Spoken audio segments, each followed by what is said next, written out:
So we all love to work and stay with interesting people. We can't hesitate to work with the person whom we find interesting. From childhood, we have been attracted to people whom we have found interesting. In personal lives, prospects love to work with people who they find interesting. If any salesperson or a marketer should increase his commission or income through sales and marketing, he should learn to be an interesting person. This skill lowers the sales resistance by 80%. Lowers sales resistance by 8%.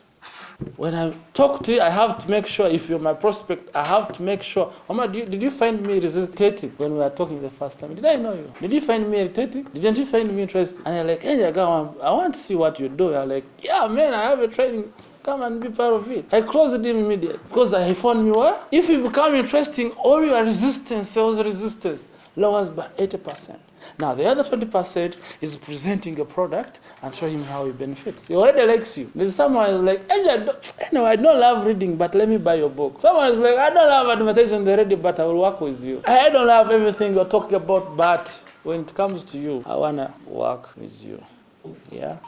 This is what you and me should have. Yes. Being what? So when you become an interesting person, now, of course, we say this skill lowers the sales resistance by 80%, and what kills most sales deals is sales resistance. Sales resistance is the last thing the salesperson wants to encounter, and by being an interesting salesperson, you become 80% close to the close of your sales deal. Once you overcome sales resistance, you come 80% close to the deal. I don't want to ask personal questions, but in this week, how much I am in that order?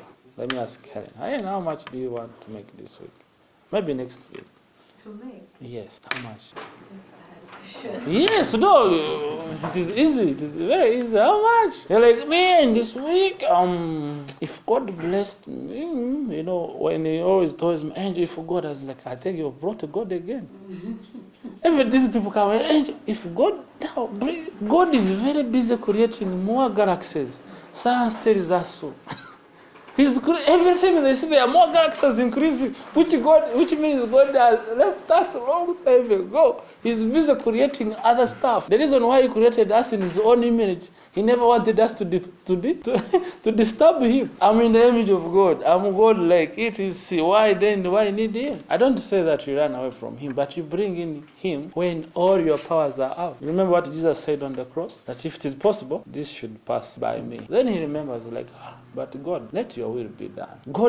Jesus never provoked God until on the last day. He's like, Father, now I need you. But he's like, no, let it be done as you want it. I mean, you should do your best so that when you find everything possible, you're like, now God. And you stop praying like these usual prayers. You start talking, he's like, now you see what Rasta God. Me, I love calling him Rasta. Rastas are good to stay with. They are simple. All those Rastas you see, they are easy. I've stayed with men in Ethiopia. The best people are Rastafarian. So I call him Rasta. He's like, now I've done my best. I'm always early for the trainings. I've implemented my trainings, but I feel like I don't have luck. What is it that I'm not doing? And then I listen. I'm done with talking to God. I listen. After like an hour, I was like, hey, okay. But for you, when you're in front of God, you talk more than God talking. Now, another question, when you're in front of Museveni, are you going to talk or you listen? You listen and the big man talks. When you're in front of the president, who talks? The president has everything to say. But now what we use, but for us, when you're in front of God, we talk and talk. And then God looks at us, you're like, nigga, you people first listen. You remember what happened to Job? Job talked. You read the book of Job. Job talked. Blame this and everything had went wrong on him, and because his children died, everything died. He was on a kasasiro. Then he was like, God, why? Then God came. He got annoyed. Like, Job, where were you when I was putting everything in place? When you talk a lot to God, when he starts talking, bro, I don't love God talk. When God starts talking, he asked Job, where were you? Do you know what even holds the sky? Why should you question my intention? I mean, when I'm in front of God, I listen. I don't talk. Just I present my plans very fast so that I can learn from him. So is when you are talking to your father. Man, he was there. If you are 30 years, he was 30 years there before you exist. A man has got something to tell you. So you find you even in front of your parents. You talk.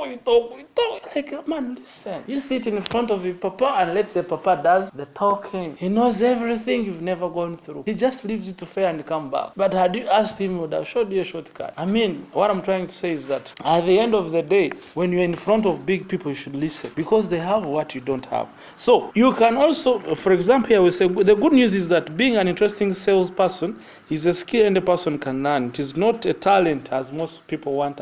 Most lazy people want us to believe. That guy is not the most handsome guy at the station. We got some beautiful guy. You look at his body. He has 7 packs. He had an extra 1 pack. But in sales, 0. So if it was appearance, he would be making more money. Appearance doesn't make sense. He talks well. We have some guys, when they start speaking, you think they're angels. They don't have a deep voice like him. Sometimes when he's talking, he's the operational manager who makes a joke. You're like, man, as if you're in your own home. The guy is, hey, like, yeah. But he closes more sales, man, with his deep voice. There are others who have sexy voices, but they're not making any money. The issue is not how you speak. The issue, are you interesting? People want love working with people who are interesting, who bring a smile and hopes in their lives. And you're gonna be that person. Clovis, am I coming close to your answers? Okay. Unfortunately, most salespeople are limping in poverty, not because they lack the discipline and the knowledge to move forward in closing up their prospects, but because they lack the networks for their ambitions of closing more sales. And the networks would be cultivated with the request from people they would easily access, but because they are not willing to humble themselves down and first put their interests down. If you want to be interesting, you got to put your interests down. Are we making sense now? But now the question, who is an interesting person? I've been talking about interesting. I'm saying he's not the one. The way you look like, that doesn't make sense. The way you talk doesn't make sense. Everything doesn't make sense. Now the question, who is an interesting person? If you want to go across that business, not even one, like 4 of them, and you're sure every weekend you're making like 400, just 2 days 400, and you tell your primary teacher, like, man, I can pay you for 3 months and I don't feel the pinch. You need to first learn who is an interesting person. An interesting person is the person who is interested positively in other people and what they are going through. That statement, if you understand it, you become dirty rich. An interesting person is a person who is positively interested in other people and what they are going through. Am I making sense now? To be interesting, you only need to be interested in other people's affairs. You need to be conscious of the presence of your prospect. Be entirely consumed in his conversation with you. This is not easy because as humans, by nature, we are self-centered. We are only interested in ourselves, and this is what is making most people lag in poverty. Poverty is only a vice of the self-centered people, people whose sole attention is on themselves. They are infected with this vice because our sole job as salespeople is to identify other people's worries and solve them at a lower price. You talk with the girl, my dad, my brother, 80% of her time she's just consumed about her. I talk to you like, nigga, yeah. When are we ending the meeting? Now the question is, who knows the color of the trousers I'm putting on now? Sam, can you guess the color of my trousers? Are you sure?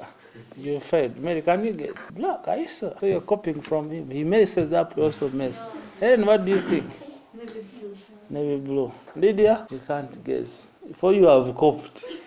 I saw you like, So I'm trying to say, be conscious of the person you are with. All the details matter. The kind of shoe he's putting on. If I asked you if I'm putting on a kind of shoe you may not describe, because my appearance was none of your business. Now you expect business from me when my presence is none of your business. Now who is fooling who? Am I making some sense? You got to put in consideration every single detail. That is being conscious of the person. I gave some people some money. When I used to do these public speeches, I could come on the stage and say, like, I'm short. I'm sorry. Let me first go for short. I go put on another trouser, put on another shoe. I go on and then come back, put on the other. Then I ask guys, like, I have my 10,000. Whoever knows the trouser I was putting on the car, he takes it, and no one takes the money. Because when you are talking to me, you're only seeing, how do I benefit from him? You are not seeking how you're going to benefit in me, to benefit me. Am I now making sense? Your product may be so good, so sexy, everything's good. So what? The client is only interested in how his problem is going to be solved.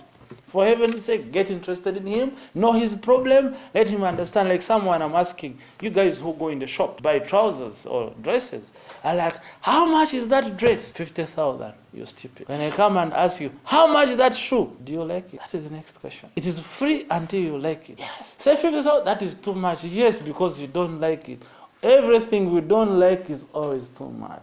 When I tell you my training is 20,000, you say it is too much. I was like, for heaven's sake, don't turn up. I don't want the money. Yes, I will take the money. But I don't like the what? Because I can make more money using my knowledge than sharing it. See the point? Sorry, and I enjoy getting proud. No, I'm not proud. I'm trying to say the money is not an issue. It's understanding how the money is gone. Like I come in your boutique, how much is that? You tell me the price, you're stupid. Automatically, I'll say it is too much. Can you reduce? 30,000, it is too much. Can you reduce? I told these guys, they were telling 300 for an advert is too expensive. What did I tell you guys? I was like, yes, it is too expensive. You're right. Why? We don't talk about the prices until someone understands the importance of what they are going to take. Me, I normally tell them it is free until you like. So when you like it, then we can talk about the prices. Am I making sense now? So I'm praying that all of us understand this concept. That is the only way you could get more money. Get interested in people you look money from. When I want money from Helen, I was like, how are you Helen? Fine. I like your hair. Yeah, I observed it. Yeah, it's good, eh? The trouser is good, man. Yes. Like all along you were seeing it. Yes, I was seeing it. Now that I'm interested in you, then you may get interested in me. So in short, we should get involved with clients for one sake, identifying what is their problem. Now you go to the other institution for your business close. Don't tell them what you want. First ask, do they have the problem that your product or service can solve? Are you seeing the point? So that is the most important thing. We are too self-centered that we don't care anything about anybody unless us. That's why we're poor. Who doesn't love a good smartphone? Who does? You don't like it, then you're in 19th century. You're in 19th century. Yes, smartphone is good. When you touch it, the feel itself, man, you're like, what? You have all the world in your hands just with the smartphone. But who made it was not selfish. He made enough that all of us can have, but at a price. And that's what made him rich. I don't know if you're understanding my concept. Lydia, are we together, Lydia? I want to be together with you. So in short, any salesperson therefore aspiring to close more sales deals should understand that no one will help you for no special reason. Your task should be to find out the reason why that person you are seeking help from should assist you before even you try to seek help from him or her. Even the most generous person will not help you if he doesn't find a tangible reason to help you. With this understanding, you will find there every door open for you in your service. Now, you're asking me 200. Yes, it's fine, I have it. Now, why should I give it to you? Because you're sick. Does it affect me? Does it affect me? Okay, you want me to work with your radio, so have I not been surviving without you advertising? There is a lady who was, this MP, she came, Victoria.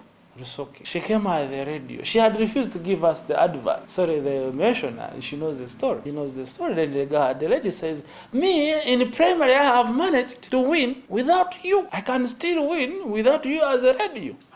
Then the general manager was like, seriously, this lady must be joking.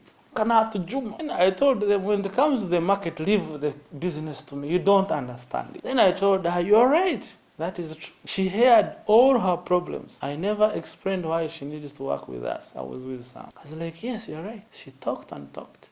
Even your microphones are not good. I was like, that is true. Thank you for the observation. I think you love a station. You can make those observations. Like, even your carpet. How can you make us remove this? The modern studios no longer have carpet. You have to like, by the way, that's an advice. I think we need to write that down. Next few months, you'll find the tiles in there. Then finally I was like, can we work together? So like, yes. Like, yes, yeah. She only wanted someone to listen to her. And we are willing to listen to her. That's all she wanted. She gave us so much money, around 3.8 million, and paid up front. And again bought. She wanted someone to listen to her. And now you're urging, we cover big space. Does she need the coverage? She needs someone to listen, because everywhere she's going, no one is listening. Give her your ears, she gets you your money.